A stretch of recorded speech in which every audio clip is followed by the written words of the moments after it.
Hello and welcome आप सभी का बायो पॉइंट के आज इस क्लास में, जिसमें आज हम आप स्टार्ट कर रहे हैं डाइवर्सिटी इन लिविंग ऑर्गेनिज्म का chapter diversity in living word. Diversity in living each and every word को हम लोग समझेंगे, क्योंकि ये क्लास आपका कॉन्सेप्चुअल है।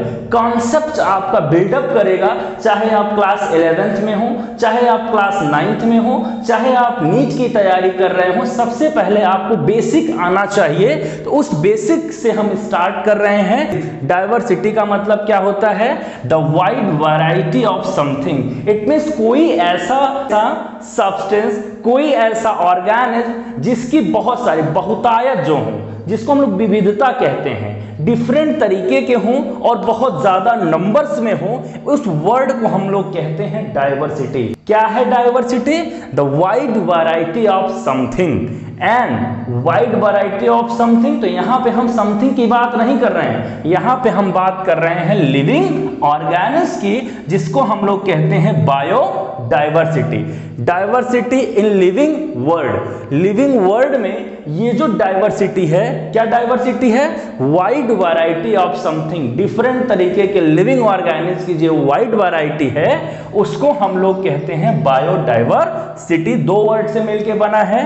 Bio it means living and diversity का मतलब होता है wide variety of living organism.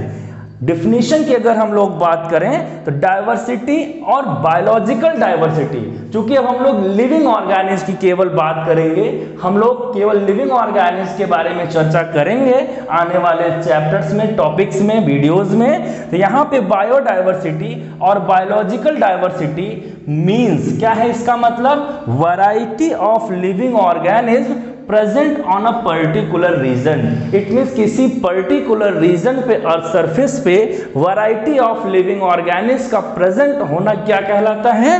Biodiversity कहलाता है। दूसरे शब्दों में इसको हम लोग बायोलॉजिकल डाइवर्सिटी कहते हैं। About 1.7 to 1.8 million kind of species present at day. It means अपने अर्थ सरफेस पे कितने काइंड्स के, याद रखिएगा टोटल नहीं है ये, कितने काइंड से कितने तरीके के, तो 1.7 to 1.8 मिलियन तरीके के लिविंग ऑर्गेनिज्म अपने अर्थ पे प्रेजेंट हैं, अर्थ प्लेनेट पे प्रेजेंट हैं। And about 5 to 30 million species exist at present. It means उनमें से 5 to 30 अनुमान लगाया गया, ये अप्रॉक्स वैल्यू है कि 5 to 30 मिलियन स्पीसीज अभी अर्थ सरफेस पे एग्जिस्ट कर रहे हैं। एग्जिस्ट कर रहे हैं कहने का मतलब यहां पे लिविंग ऑर्गेनिज्म क्या होता है कि अपनी एक लाइफ साइकिल कंप्लीट करने के बाद क्या करते हैं, वो नेचुरल डेथ को अकर्स करते हैं, या धीरे धीरे उनका इवोल्यूशन हो जाता है, ओल्ड वन से न्यू वन स्पीसीज में वो कन्वर्ट हो जाते हैं। इसलिए यहां पे बताया जा रहा है कि लगभग 1.7 से 1.8 काइंड के तरीके के अभी हैं, एंड उनमें से 5 to 30 मिलियन स्पीसीज एग्जिस्ट कर रहे हैं। एक्यूरेट वैल्यू की अगर हम लोग बात करें तो अपने अर्थ प्लैनेट पे 8.7 मिलियन, कितना? 8.7 million species at that time क्या है? प्रेजेंट हैं animals. The living organism are the product of, किसके प्रोडक्ट हैं? ये प्रोडक्ट है कितने साल पहले? About 3.5 billion year ago. It means इतने साल पहले से अर्थ प्लैनेट पे जो लाइफ की प्रेजेंस है वो देखी गई। और आप जानते हैं कि लाइफ की प्रेजेंस कहां पे देखी गई? तो लाइफ की प्रेजेंस वाटर एनवायरनमेंट में देखी गई। इट मींस एक्वाटिक मीडियम में देखी गई।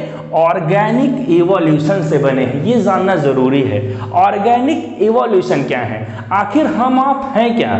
हम आप किस केमिकल से बने हैं? कैसे हमारी आपकी उत्पत्ति हुई? अगर इसके बारे में हम लोग बात करें तो यहाँ अर्थ पे बताया जाता है कि सबसे पहले यहाँ पे atoms, electron, proton, then molecule, then compound, इसी तरीके से तो जुड़ करके बन रहे हैं। और हम सेल वाले चैप्टर में बात कर ही चुके हैं। क्या होता है सबसे पहले कि cell is the basic unit of living organism. And cell किससे बना है? सेल बना है बायोमॉलिक्यूल से बना है।